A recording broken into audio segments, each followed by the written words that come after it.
সকালে কিংবা বিকালে দুবেলাই হয়ে যাবে, তো অল্প সময়ের মধ্যে খাবারটা রেডি। প্রথমে আটা নিয়ে নিয়েছি, এরপর বেসন দিয়ে দেবো, অল্প দেবো বেসন। তারপরে দিয়ে দেবো পেঁয়াজ কুচি, তারপরে দিয়ে দেবো একটা টমেটো কুচি, তারপরে দিয়ে দেবো গাজর বাটা কাটা,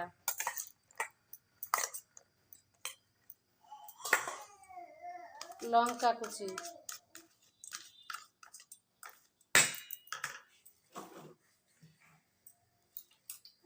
এরপর দিয়ে দেবো লবণ,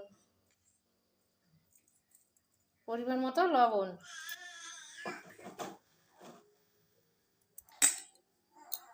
আর একটু হলুদ,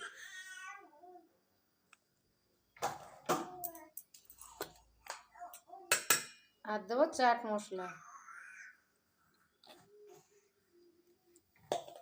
আর দেবো দুটো ডিম ফাটিয়ে।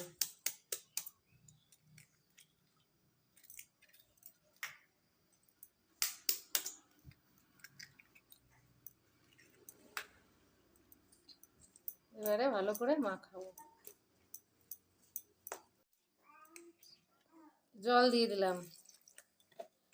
সকালে বা বিকালে দুবেলারে হোক, জল খাবারটা খুব সহজেই হয়ে যায়, বেশি টাইম লাগে না কিন্তু এই জল খাবারটা করতে। আর একটু স্বাদ বাড়ানোর জন্য দিয়ে দিচ্ছি একটু জোয়ান। আমার মাখানো কমপ্লিট। গ্যাসে একটা প্যান বসিয়ে দিয়েছি আমি, তাতে একটু তেল ব্রাশ করে দিলাম।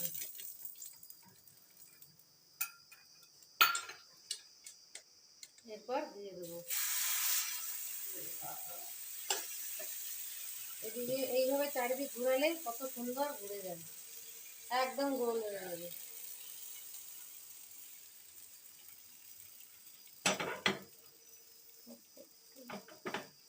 আমি লো ফ্লেম করে দিলাম আর একটু ঢেকে দিলাম। এবার আমি ঢাকনা তুলে দিলাম। দেখো কত সুন্দর হয়েছে। এবার আমি উল্টে দেব। দেখো কত সুন্দর হয়েছে। দেখো আমার জলখাবার রেডি। অল্প সময়ের মধ্যে সকালে কিংবা বিকালে দুবেলাই হয়ে যাবে, তো অল্প সময়ের মধ্যে খাবারটা রেডি হয়ে যায়। সঙ্গে আছে কাসুন্দি আর সস।